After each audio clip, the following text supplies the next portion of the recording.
ओम विश्वरूपाय सर्वरूपाय परमात्मने नमः। नीलाम्बुजश्यामलकोमलांगं सीता समारोहो विधुवामभागं पाणौ महासायकचारुचापं नौमि रामं रघुवंशनाथम्। बुद्धिहीन तनु जानिके सुमिरो पवन कुमार। बल बुद्धि विद्या देहु मोहे हरौ क्लेश विकार। श्री हनुमंताय नमः। क्लेश अंधकार नाशाय मुक्षुणां विमुक्ते तत्वदर्शन प्रदानाय समर्थ तत्वदर्शिना तस्मै सद्गुरुवे नमः। आप सभी को मंगल भाव अर्पित करता हूँ कि आप सभी अपने अपने वर्ण और आश्रम पर अवश्य विचार करें। बंधु, अध्यात्म सत्संग हमारे जीवन में व्याप्त विसंगतियों का ज्ञान कराता है, उनसे बचने के उपाय भी सुझाता है। इसलिए अपने वर्तमान आश्रम में ही रहते हुए अपने वर्ण धर्म के कर्म हम करें और सुखपूर्वक अपना जीवन व्यतीत करें। श्री राम जी के कुलगुरु श्री वशिष्ठ जी के उपदेश हमें इन्हीं बातों का संकेत देते हैं। पिछली विवेचना में जो हमने अयोध्या कांड अंतर्गत वशिष्ठ भरत प्रसंग में जो चर्चित की हैं, उनमें चारों वर्णों में व्याप्त कुछ शोचनीय बातों का वर्णन किया गया है, जिनको करना वर्जित माना गया। ऐसे शोचनीयकारी समाज हित के विपक्ष में जाते हैं, हमारे आचरण योग्य नहीं होते हैं, त्यजनीय होते हैं, साथ ही हमारे नित्य सुख के बाधक भी होते हैं। अतः अपने तथा समाज के हित के लिए इन त्यजनीय कर्मों की जानकारी हमें जरूर होना चाहिए। आज की विवेचना में हम तुलसीकृत कुछ दोहों चौपाइयों के माध्यम से चारों आश्रमों में व्याप्त सोचनीय बिंदुओं पर ही चर्चा करते हैं। इस हेतु से पहले हम रामराज्य के इस दोहे को देखते हैं। वर्णाश्रम निज निज धर्म निरत भेद पथ लो। चलहि सदा पावहि सुखहि नहीं भय शोक नरो। यहाँ भी बात वही है, अपने वर्ण को पहचानो। आर्यों द्वारा निर्धारित आश्रम अवस्था को भी समझो कि हम किस आश्रम अवस्था में रह रहे हैं, उससे संबंधित उनसे संबंधित हमारे क्या धर्म हैं बताए गए हैं। उन धर्म पर चलकर उन कर्मों को करके ही हम सुखी रह सकते हैं। भय, शोक और रोग, ये तीनों परेशानियां हमारे को प्रभावित नहीं कर सकती हैं। बंधुओं, जो नर नारी अपने अपने स्वयंभू वर्ण और मान्य की गई अवस्था के आश्रमों के अनुसार अपना जीवन व्यतीत करते हैं, वो तो सुखी रहते हैं। और यदि उनके वर्ण और आश्रम व्यवस्था में कोई शोचनीय तत्व है तो निश्चित रूप से उन्हें जीवन में भय, शोक, रोग और दुखों की संपदा तो मिलेगी ही। इसलिए हमें इन्हें जानना जरूरी है। तुलसीदास जी हमारी आश्रम व्यवस्था के ही सोचनीय बिंदुओं की जानकारी यहाँ हमको देने जा रहे हैं। पहले हम आश्रम व्यवस्था से परिचय पाते हैं। बंधुओं, भारत का अध्यात्म एक बरगद वृक्ष की तरह है, जिसकी जड़ें तो भारत में हैं पर शाखाएं पूरे विश्व में व्याप्त हो रही। अध्यात्म ज्ञान के प्रणेता हमारे प्राचीन ऋषि मुनियों के हम ही क्या पूरा विश्व आभारी है और आभारी हमेशा रहेगा भी, क्योंकि ये हमारे बुजुर्ग, हमारे प्राचीन विद्वान युग दृष्टा तो थे ही, वे एक जीवन दृष्टा भी थे। इसलिए समाज की एक सुंदर अच्छी व्यवस्था के लिए उन्होंने मानव जीवन की अवधि को 100 वर्षों में विभाजित किया है। 100 वर्ष मान करके 4 आश्रमों का विधान भी किया है। पहली अवस्था ब्रह्मचर्य अवस्था कहलाती, जिसमें बच्चों की बाल्य अवस्था से युवा अवस्था तक का समय जीवन के 25 वर्ष के होते हैं, जिसमें बालक अपने गुरु आश्रम में जाकर भौतिक, सामाजिक, राजनीतिक और आध्यात्मिक शिक्षा पाकर अपना शारीरिक, मानसिक, बौद्धिक और आत्मिक उत्थान भी करता है और समाज में प्रवेश के लिए तैयार होता है। हर स्थिति में ब्रह्मचर्य व्रत का पालन भी करता है। और बढ़िया पीछे पीछे भाई पे समाज कर लो, पीछे बीच में बढ़िया जगह दो, थोड़ी जगह दो ना यार, सिस्टम बनाओ, बस ठीक। दूसरी अवस्था 25 से 50 वर्षों की गृहस्थ आश्रम में रहने की होती है, जिसमें मनुष्य युवा से प्रौढ़ अवस्था तक अर्थ उपार्जन हेतु श्रम करता है। अपने वर्ण के अनुसार घर गृहस्थी में रहते हुए समाज सेवा करता है। यह आश्रम सभी आश्रमों का आधार आश्रम कहलाता है। सभी आश्रमियों को भोजन की उपार्जन व्यवस्था करना एवं उसकी सुरक्षा व्यवस्था करना, इसके लिए कृषि, व्यापार, वाणिज्य आदि में व्यक्ति श्रम करता हुआ समाज की, देश की सेवा करता है। इसी अवस्था में मनुष्य परिवार का सृजन भी करता है, वैदिक रीति से अपने आश्रितों का हित संपादन भी करता है। बंधुओं, इन आश्रमियों का परम कर्तव्य बनता है, ये आश्रम सबसे महत्वपूर्ण और वजनदार आश्रम है, क्योंकि यह सब आश्रमों का आधार है। इसके बाद तीसरी अवस्था आती है, जिसका नाम हमारे आर्यों ने वानप्रस्थ अवस्था का दिया है, जो गृहस्थ आश्रम पश्चात 50 वर्ष की आयु से 75 वर्ष की अवधि की होती है। इस अवस्था में व्यक्ति तप करने के लिए एकांत में वन प्रांत में जाता है। तप करना माने कष्ट सहन करते, त्याग करते, अपने शरीर और मन वाणी को शुद्ध करने हेतु साधना रत रहना है। इसलिए सात्विक तीनों प्रकार के तपों को समझने के लिए हमें गीता माता की शरण लेना पड़ेगी। अध्याय 17 पर जाना पड़ेगा, श्रद्धा त्रय विभाग योग पर जाना पड़ेगा। 15, 16 और 14वें श्लोक पर इसकी अपन संक्षेप में चर्चा करते हैं। ये तप 3 प्रकार के होते हैं, शरीर का तप, वाणी का तप और मन का तप। ये तीनों तप जब किए जाते हैं तो व्यक्ति को अंतःकरण शुद्धि का लाभ मिलता है। 14वां श्लोक कहता है शरीर के तप के बारे में कि देव द्विज गुरु प्राग्ञ पूजनम शौचम आर्जम एव च ब्रह्मचर्यम अहिंसा च शारीरम तप उच्यते। सबसे पहले इसी तप को करने की बात कही गई है, शरीर का तप करने की बात है इसमें कि देव माने हमारे समाज के मान्य विद्वान लोग, बुजुर्ग आदरणीय लोग, माता पिता, हमारे बड़े बुजुर्ग सभी द्विज कहलाते हैं, जिसका ब्रह्म आवेशी में जन्म हो गया है।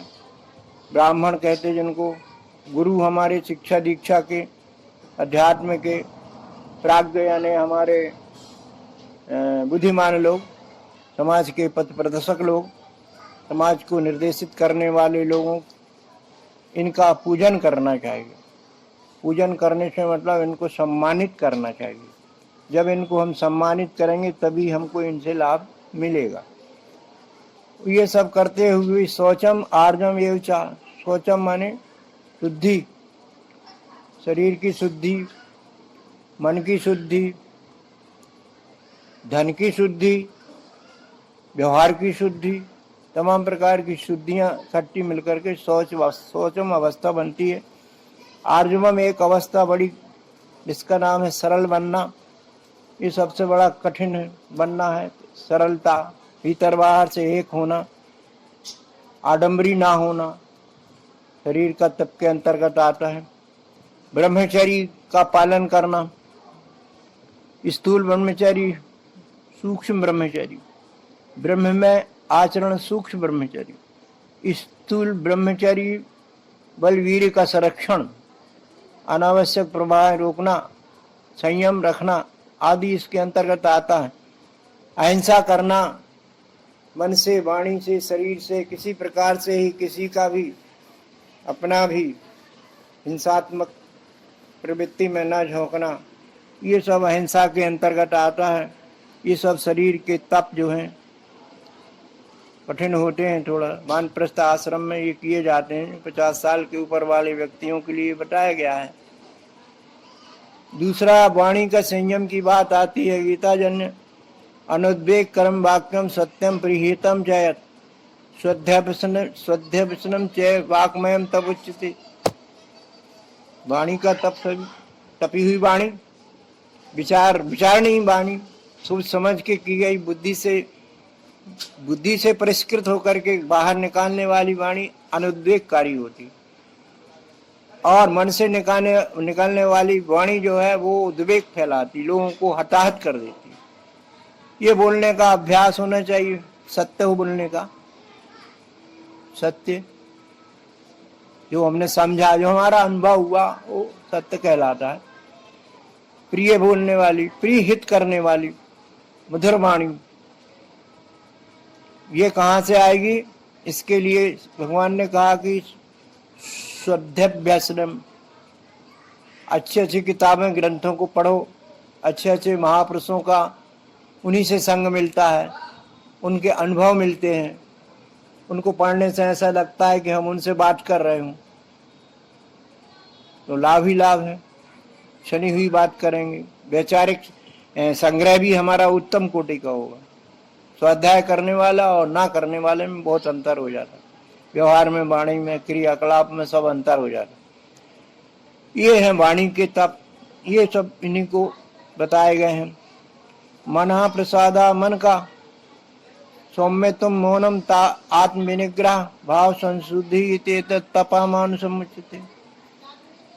मन की प्रसन्नता, मन की प्रसन्नता, अस्थायी प्रसन्नता और स्थायी प्रसन्नता, दो प्रकार का मन प्रसन्न होता है। भोग देने में मन प्रसन्न, अनाप शनाप करवा लो मन प्रसन्न, और कंट्रोल करके ईश्वराधीन कर दो, मनुष्य मन बुद्धि हो जाता है, आत्मा हो जाता है, तपा हुआ हो जाता है, साक्षात्कारी हो जाता है। तो मन का सौम्यतम व्यवहार होने लगता। सौम्य व्यवहार है ना, भेदभाव रहित व्यवहार होना। जड़ चेतन जग जीव जत सकल राम मैं जान, ये सब वही जानना। और बल्कि भगवान मानंद जी तो ये कहते हैं कि सकल मुझ में जान, जड़ चेतन जग जीव जत सकल मुझ में जान, या मैं ही संपूर्ण विश्व हूँ। इस तरीके की बात बहुत ऊंची हो जाती। और मौनम, मौनम माने मननशीलता करते हैं ना। वाणी जरूरी हो तो उतनी बोलो, अन्यथा विचारो। मननशीलता का स्वभाव रखें। अनावश्यक न बोलना, अनावश्यक न बोलना, आवश्यक बोलना भी मनन के अंतर्गत, मौनम के अंतर्गत आता है। कई प्रकार की बाधाओं से हम बच जाते हैं मौन होकर के। आत्मनिग्रह में अपना संयमन, भीतर का संयम, बाहर का संयम, इंद्रिय का संयमन, हर चीज का विधिवत उपयोग संयमन कहलाता है। इस तरह से समस्त भावों की शुद्धि कर लेना, ये मानसिक तप के अंतर्गत आता है। बंधुओं, ये तीनों प्रकार के तपों को करता हुआ वानप्रस्थी ब्रह्मलब्धि प्राप्ति के योग्य बनता है, अन्यथा नहीं। शरीर, वाणी और मन तीनों की शुद्धि करने के पश्चात ऐसा वानप्रस्थी ब्रह्मलब्धि प्राप्त करके समाज में आता है और समाज की सद्भाव से ही सेवा करने लगता है। सद्भाव माने निस्वार्थ भाव से सेवा करना, निष्काम भाव से सेवा करना, आत्म भाव से सेवा करना, ये उसी के लक्षण हैं। फिर वो चौथी अवस्था में पदार्पण करेगा। चौथी आश्रम अवस्था का नाम संन्यास है, जिसकी अवधि आयु 75 वर्ष से ऊपर 100 वर्ष या अधिक की मानी गई है।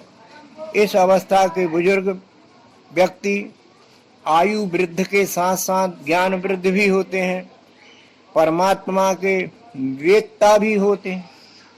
ब्रह्म लब्धि प्राप्त इन्हीं व्यक्तियों में से सद्गुरु निकलते हैं, जो समाज में घूम फिरकर या सत्संग आश्रम बनाकर और ऐसे आश्रम चलाकर समाज को धर्म ग्लानि से बचाते हैं, धर्म संस्थापन में सहयोगी बनाते हैं।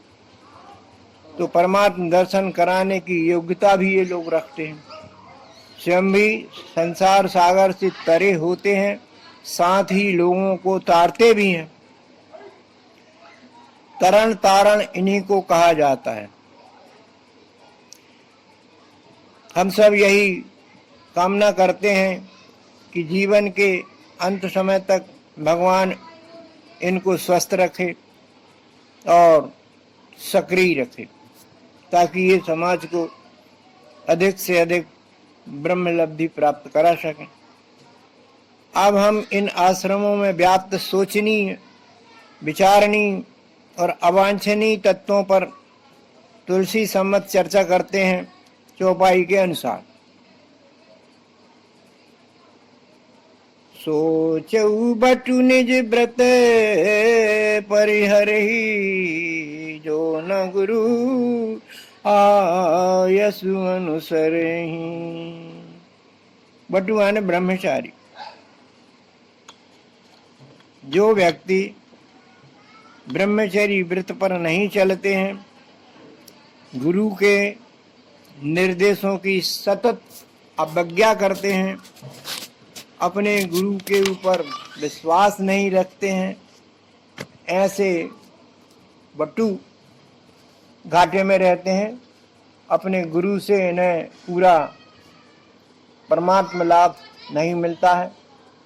शिव जी पार्वती से अपने सत्संग में कहते हैं कि साधु अवज्ञा तुरत भवानी, कर कल्याण अखल के हानि। साधु सच्चा साधु, उसका अपमान नहीं करना चाहिए, उसके आदेश निर्देशों का पालन करना चाहिए। यदि नहीं किया तो कहते हैं ना कि साधु का साप लग जाता है। इसी प्रकार से कल्याण की अखिल रूप से हानि हो जाती है। जितना लब्धि होती है वो सब चली जाती है हमारी। उनका आशीर्वाद हमें मिलता है तो हम बलवान बने रहते हैं। बंधु, अवज्ञा, अवज्ञा शब्द आया। अवज्ञा माने हुक्म अदूली के साथ अमर्यादित व्यवहार करना, अपमानजनक व्यवहार करना। जो साधु संतों गुरुओं के प्रति ऐसा अपमानजनक व्यवहार करता है, वह जीते जी दुख अशांति जैसी अधम गति प्राप्त करता है। ऐसे व्यक्ति स्वयं के लिए और समाज के लिए विरोधी व्यवस्था तैयार करते हैं, धर्म ग्लानि फैलाते हैं, स्वयं दुखी रहते हैं, अशांत रहते हैं और दूसरों को भी दुखी और अशांत करते रहते हैं। बंधुओं, माता पिता और गुरु तो हमारे जीवन रूपी घर के स्तंभ हैं। हमारे शारीरिक, मानसिक और बौद्धिक विकास करने में ये अपना जीवन समर्पित कर देते हैं। इसलिए हमें इनके प्रति कृतज्ञ रहना चाहिए। तुलसी हमें आदेश देते हैं, कहते हैं कि गुरु पितु मातु स्वामी हित बानी, सुन मन मुदिते करम भली जानी। गुरु, पिता, मात और स्वामी भगवान इनकी हितकारी वाणी को प्रसन्न मन से सुनना चाहिए। गुरु पितु मातु स्वामी सिख पाले, चले कुमगे पगे परहि न खारे। इतनी बात तक तुलसीदास जी ने कि ये जो देव हैं, इनकी दी गई सीख को जो अक्षरशः पालन करता, वो कुमार्ग पर भी चले तो गड्ढे में नहीं पड़ता, इतनी गारंटी है। एक तो वो कुमार्ग पर चलेगा नहीं, चलेगा तो इनका आशीर्वाद बचा उनको लेगा। उत्तरकांड में फिर कही बात, गुरु बिन भो निधि तरई न कोई, जो बिरंच शंकर सम होई। बिना गुरु के भौतिक संसार के टेक्निक की जानकारी भी नहीं मिलती। फिर एक ऐसी अदृश्य टेक्निक वाली शक्तिशाली परम शक्ति को पहचानना, ये बड़ा काम है। ये काम बिना गुरु के होता नहीं, सदगुरु कहते हैं जिसको अपन। इसलिए कबीर साहब ने कहा, गुरु गोविंद दो खड़े, काके लागू पांव, बलिहारी गुरु आपकी, गोविंद दियो बताए। दोनों खड़े हैं, गुरु जी के पांव पड़ना चाहिए। गुरु जी ने आप ज्ञान दिया है, आपका भगवान आपका, इसलिए ये श्रेष्ठ है। इसलिए माता श्रेष्ठ मानी जाती, क्योंकि माता ही बच्चे को सब कुछ बताती आगे चल करके। वो श्रेष्ठ, सबसे श्रेष्ठ माता गुरु है, वो सब कुछ है। तात्पर्य यह है कि जो व्यक्ति गुरु महिमा ना जानकर मनमाने तरीकों से जीवन यापन करता है, उसका प्रारब्ध जन्म पर जन्म लेने की व्यवस्था करता रहता है। प्रारब्ध ही है सब। इस बात को समझकर इन तीन गुरुओं माने माता पिता स्वामी गुरु के प्रति श्रद्धा विश्वास के साथ निश्चल सेवाएं दें और उनका आशीर्वाद पाकर सबल बने। अब हम दूसरे आश्रमी की बात करते हैं, सोचनीय बात, तुलसी की चौपाई के अनुसार के सोचऊ ग्रही जो मोह बसे, करई कर्म पथ त्याग। ब्रह्मचर्य के बाद दूसरी अवस्था आती है ग्रह की, गृहस्थी की। वो मोह के वश में होकर के अपने कर्तव्य छोड़ देता है, स्वार्थ के वश में, परिवार के वश में, धन पद के वश में सारे समष्टि वर्धक कर्तव्यों को उपेक्षित करता है। ऐसे सोचनीय है ऐसे गृहस्थी लोग जो अपना केवल अपना परिवार का ही भरण पोषण आदि ही करते हैं। इस कार्य में समाज का हित अनहित वो कुछ नहीं देखते हैं। ऐसे गृहस्थी सोचनीय कहा गया है। बंधुओं,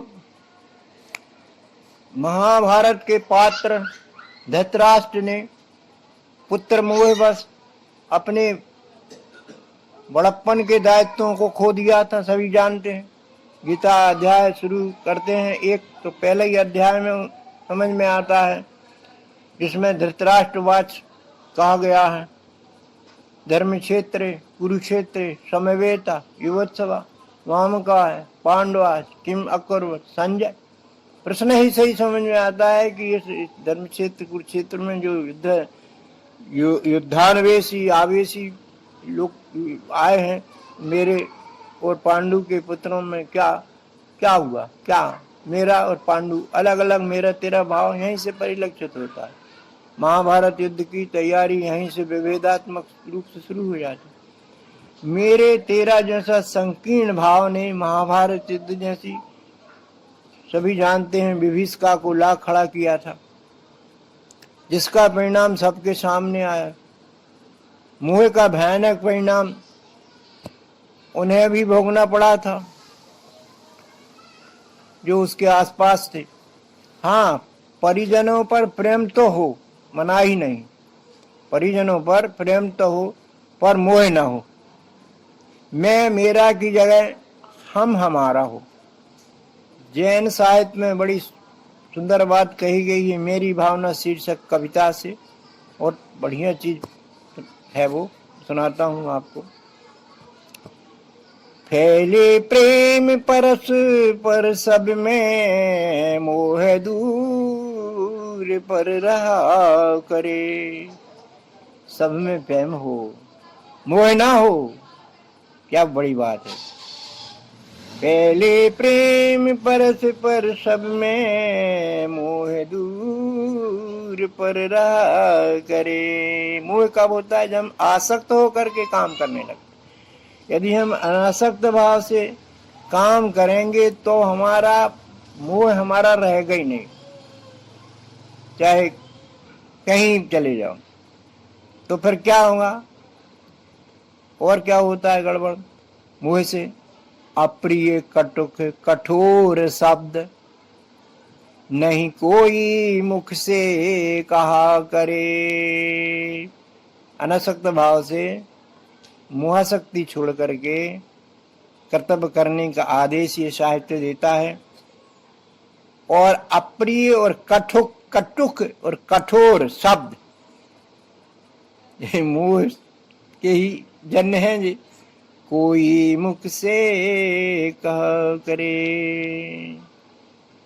तो मोह बंधु हमें कर्तव्य पथ से विमुख कर देता है। हनुमान जी ने भी रावण से कहा था, हनुमान जी ने क्या, और लोगों ने भी रावण को बहुत समझाया था। तो हनुमान जी की बात यहाँ बहुत अच्छी लगी। मोह मूल बहुसूल प्रद त्यागं, तमें अभिमान भजऊ राम रघुनायक कृपा सिंधु भगवान। मोह के कारण शूलप्रद काम हो रहा है, उसको त्याग दे अभिमानी, और जाकर के श्री राम की शरण में पहुंच जा।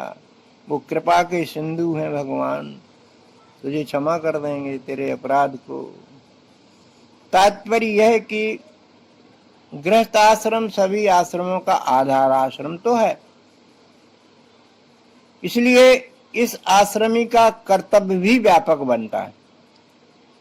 अतः इसे निष्पक्ष होकर के करना चाहिए। ब्रह्मचारी, वानप्रस्थी और सन्यासियों की उत्तम व्यवस्था बनाने का दायित्व इसी आश्रम वालों को रहता है। अब आगे श्री राम के गुरु वशिष्ठ जी वानप्रस्थियों की सोचनीय बात करते हैं। तुलसी लिखते हैं चौपाई में, बैखानक सोई सोचऊ जोगू, तप विहाय जय भावहि भोगू। बेस वही सोचनी है जो अपनी तपस्या छोड़ करके भोग विलास में आसक्त होता है। देखने में तपस्वी और अंदर से भोगी हो तो ये तो सोचनी बात है ही। किसी कवि हृदय की कल्पना देखिए, काग भुसुंड गरुड़ से बोले, काग भुसुंड गरुड़ से बोले, पक्षी जो हैं सो होते हैं, किंतु विपक्षी माया बस हैं, रावण है राघव दिखते हैं। कई तपस्वी, कई साधु सन्यासी पंडित पुजारी देखे आपने, वेशभूषा के वचन वेश के, और अंदर से खोखले, अंदर से बड़े गड़बड़। इसकी बात ये कही गई है। तपस्वियों के लिए ये बड़ा सोचनीय बिंदु है। बंधुओं, जब व्यक्ति की गृहस्थ आश्रम पश्चात इस आश्रम में प्रविष्टि होती है, उसे वानप्रस्थ ग्रहण करना पड़ता है, तो भोग विलासों को उसे उन्मीलित करना होता। गृहस्थी का दायित्व उसे अपने अन्य परिजनों को सौंपकर भगवत प्राप्ति हेतु अनेक प्रकार के तप करना होता है, जिनमें शरीर मन वाणी के तप करते करते इंद्रिय और मन का संयमन करके परमात्म ज्ञान प्राप्त करना होता है। इन्हें हम साधु कहते हैं, जो अपने को साध रहे हैं, साधन कर रहे हैं। आज के समय में जंगलों की यह व्यवस्था शहरों के मंदिर में देखी जा रही है। मंदिरों में आप अनेक वेशधारी, वचनधारी साधुओं को देख सकते हैं। यथार्थता साधु की साधना तो एक तपस्वी की धारणा से होती है, ब्रह्म ज्ञान हेतु समर्पण भावना से शुरू होती है। धन की याचना उनमें होती नहीं। जो व्यक्ति इस आश्रम, इस अवस्था में भोग विलासों से उदासीन अवस्था नहीं प्राप्त करता, वह व्यक्ति इस अवस्था एवं आश्रम के होने वाले अध्यात्म लाभ से वंचित रह जाता है। तात्पर्य परम लक्ष्य पाने में परिवार संसार से अनासक्तता का होना अति अनिवार्य शर्त है, अन्यथा वह भ्रष्ट और अमान्य वानप्रस्थी अनादर का पात्र तो होगा ही। अगला सोचनीय बिंदु जो है, तुलसीदास जी आक्षेप करते हैं संन्यास आश्रम पर। चौपाई क्या लिखते हैं कि सोचु जति प्रपंच रत विगत विवेक विरा। ऐसा जति यानी सन्यासी जो प्रपंच में रत है, विवेक ही नहीं आ रहा उसको, विराग नहीं आ रहा है, ऐसे जो है सन्यासी सोचनीय है। सच्चा वानप्रस्थी साधु है तो सच्चा सन्यासी ही संत कहलाने योग्य है। अन्यथा की स्थिति में समझ लो कैसे रहे, ढोंगी, पाखंडी।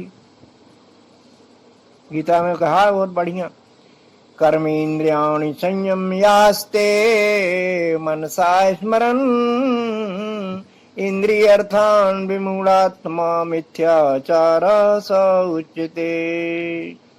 कर्म इंद्रियों को संयम में रखते हैं मगर मन से विषयों का चिंतन करते हैं, ऐसे साधु सन्यासी को गीता ने पाखंडी कहा।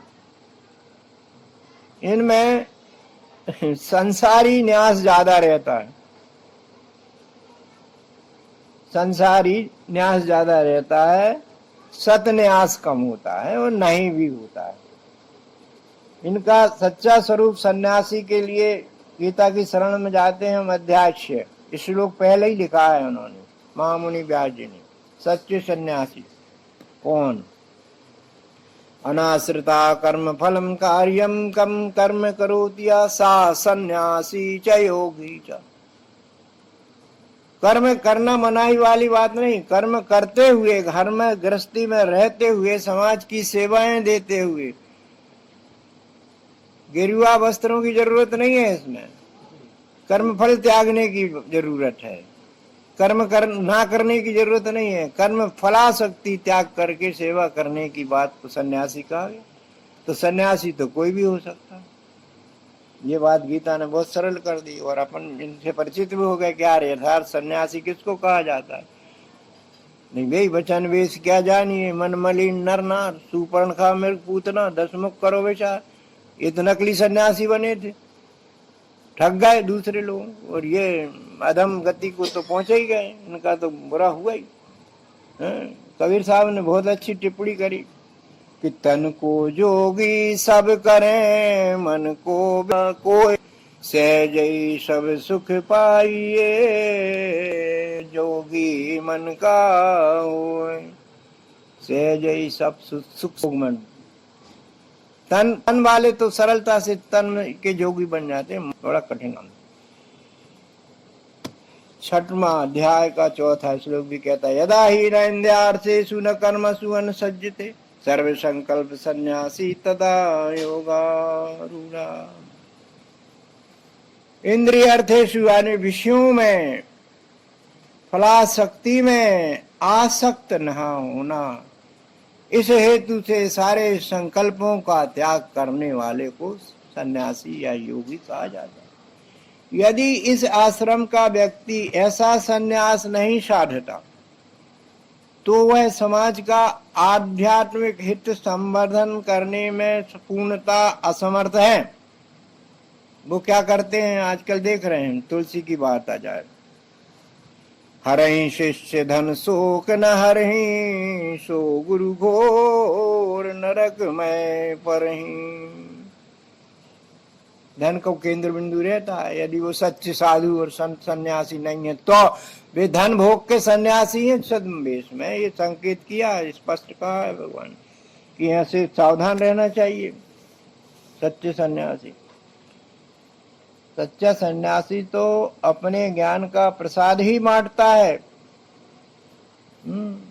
इसका ये आश्रमी इस बात का ध्यान रखें।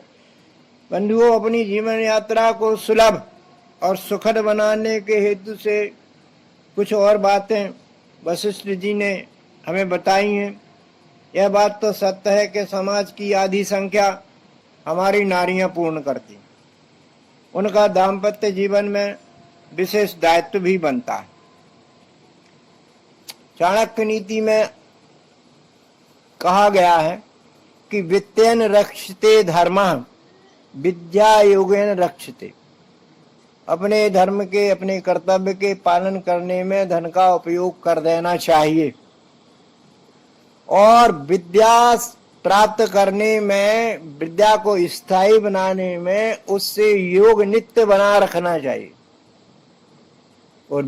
और मृदुना रक्षते नृपः, जो राजाओं की रक्षा मृदुलता से होती है या कठोर अनुशासन से नहीं होती है। ऐसे परिवार का मुखिया जितना अच्छा मृदुल होगा उतना अच्छा उसको सम्मान मिलेगा। और सत स्त्रिया रक्षते गृहम्, घर गृहस्थी की स्त्रियां जो सत भाव में जीती हैं वो अच्छी तरह से सम्मानित होती, वो स्त्रियां ही सम्मानित होती हैं। और वो स्त्रियां जब माँ बन जाती हैं तो उनके बच्चे भी सम्मानित होते हैं, उनका मान करके कहना। तो तुलसियों ने बंधुओं यहाँ चेतावनी दी है असत स्त्रियों के लिए। असत स्त्रियां कौन सी हैं? सोच पुनिपति वंचक नारी, कुटिल कलह प्रिय इच्छाचारी। पति वंचक माने पति से दूरी बनाकर रहने वाली पत्नियां। अब समझ गया, पति वंचक नारी, उसकी इज्जत ना करना। और कुटिल, कपटी, झूठ बोलना, अनेक प्रकार के डनपन रखना। और कलह प्रिय, बिना लड़ाई झगड़े के उसको मजा नहीं आता। और इच्छाचारी, अपनी इच्छा से ही चलेंगे, मानेंगे नहीं कहना। ये ऐसी नारियां कैसी हैं? सोचनी नारियां। अन्य नारियां बहुत बंदनीय हैं। रामचरितमानस में देखिए आप, कौशल्या जैसी नारियां, तुलसीदास जी ने लिखा है, कौशलादि नारी प्रिय सब आचरण पुनीत, पति अनुकूल प्रेम दृढ़ हरि पद विमल विनीत। दोनों बातें यहाँ दिखती है अपन को। आचरणों की श्रेष्ठता, पवित्रता, पति की अनुकूलता और भगवान पर प्रेम, आस्था भाव करने वाली। गीता की तो विभूति नारियां देखिए आप, 7 बताइए। कीर्ति श्री वाक्चा नारीणां, मेधा धृति क्षमा स्मृति। ऐसी 7 नारियां परिवार, समाज और राष्ट्र की आज भी सेवा कर रही हैं। सेना में, पुलिस में, प्रशासन में, समाज सेवा में, राजनीति में, जहां देखो जहां अच्छा काम कर रही हैं। ऐसी नारियां वंदनीय हैं। तुलसीदास जी ने तो उन नारियों को कहा है जो स्वतंत्र हैं। महावृष्टि जिमि फूट के आरी, जिमि स्वतंत्र भय बिगड़े नारी। विलासी नारियां स्वतंत्रता चाहती, विलासी नारियां भोग चाहती, विलासी नारियां पति का अनुशासन नहीं मानती हैं, स्वानुशासन से चलती हैं। ऐसी नारियों के लिए यहाँ संकेत दिया वशिष्ठ जी ने। ये उन्हें सोचना चाहिए, अपने विचार करना चाहिए। बंधुओं, परिवार रूपी रथ के 2 पहिए पति पत्नी होते हैं। उनके मनों की एकता का प्रतीक एक घोड़ा परिवार के रथ को खींचता है। दोनों की बुद्धि का मिलान रथ का सारथी होता है और रथ की मंजिल परिवार का समग्र विकास, सर्वत्र सुख शांति पूर्ण जीवन होता है। इसके लिए पति पत्नी का सम्मान करे और पत्नी पति का आदर करे। विचारों में भिन्नता तो हो सकती है, मान्य है, पर दोनों की मंजिल एक होना चाहिए। जैसे पेड़ पर चढ़ो, कोई कैसे ही चढ़ता है, कोई कैसे ही चढ़ता है, मगर चढ़ते पेड़ पर। या तालाब में तैरो या रेस में तैरो तो कोई कैसे ही तैरता है, कोई कैसे ही तैरता है, मगर पहुंचते कहाँ सब? एक मंजिल पर। इसी तरह से विभेद तो होना चाहिए। ऐसी पत्नी नहीं होना चाहिए कि तुमने कह दिया दिन में अंधेरा रात है तो वो कहने लगी हाँ प्रभु अंधेरा रात है। ऐसा नहीं होना चाहिए। अरे तुम्हें अंधे हो गए क्या? दिन प्रकाश हो रहा है। ये ज्ञानवान पत्नी है, स्वागत है इनका। बचाती हैं अनेक प्रकार के दुष्कर्मों से पति को। उनके लिए जो खराब है उनके लिए। रामराज की व्यवस्था में देखिए आप, एक नारी व्रत रत सब झारी, ते मन बचे क्रम पति हितकारी। रामचंद्र जी का उदाहरण है एक नारी व्रत। ये व्रत होना चाहिए, पत्नी व्रत होना चाहिए। और ऐसा ही मन वचन कर्म से पति के हित में करने वाली नारियां पतिव्रता नारियां कहलाती हैं। लंका कांड में बहुत अच्छी बात आई। मन क्रम वचन पति सेवकाई, तिये हित यही सम अस न उपाई। अस जिये जान करहि पति सेवा, ते ही परसानुकूल मुनि देवा। मन कर्म वचन सब कुछ पति की आज्ञा के अनुसार, उसकी सलाह से। आज्ञा का मतलब उसकी सलाह से। इस तरह से जो पति सेवा करेगी उस पर सारे लोग प्रसन्न रहेंगे। पूरा परिवार समाज जहां जहां जाएंगी वहां वहां सब सम्मानित करेंगे उनको। तो बंधुओं, कुछ अन्य सोचनी बातें हैं तुलसी लिखते हैं, जिन्हें जानकर हम यह निश्चय करें कि कहीं प्रत्यक्ष अप्रत्यक्ष रूप से इन बातों का कार्य क्षेत्र हमारे अंदर तो नहीं है। मूल्यांकन का बिंदु है, अंत में बता रहा हूं।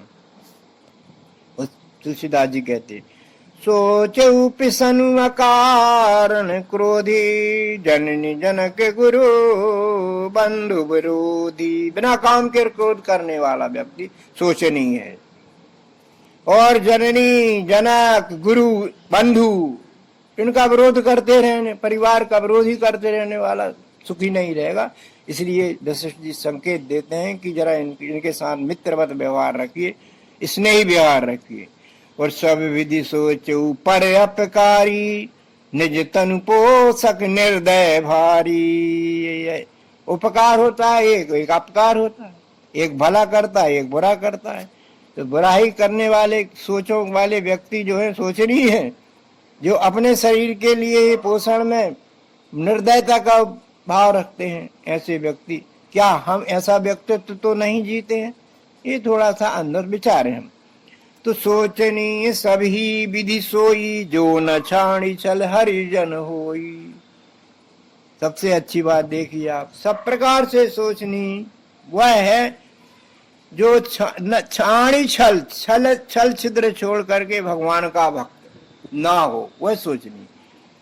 भगवान का भक्त रहे सब प्रकार की छल छिद्र छोड़ करके।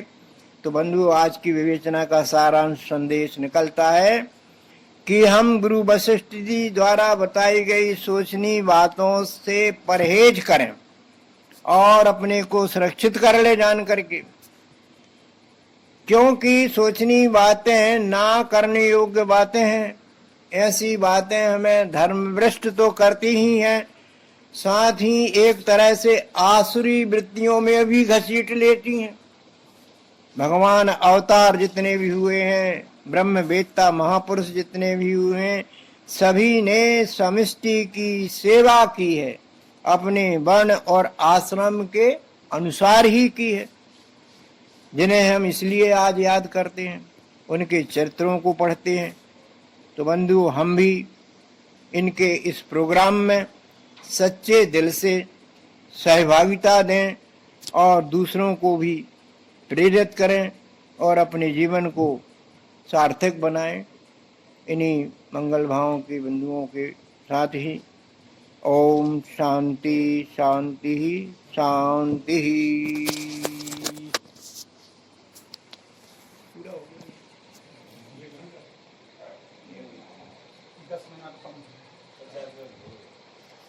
क्या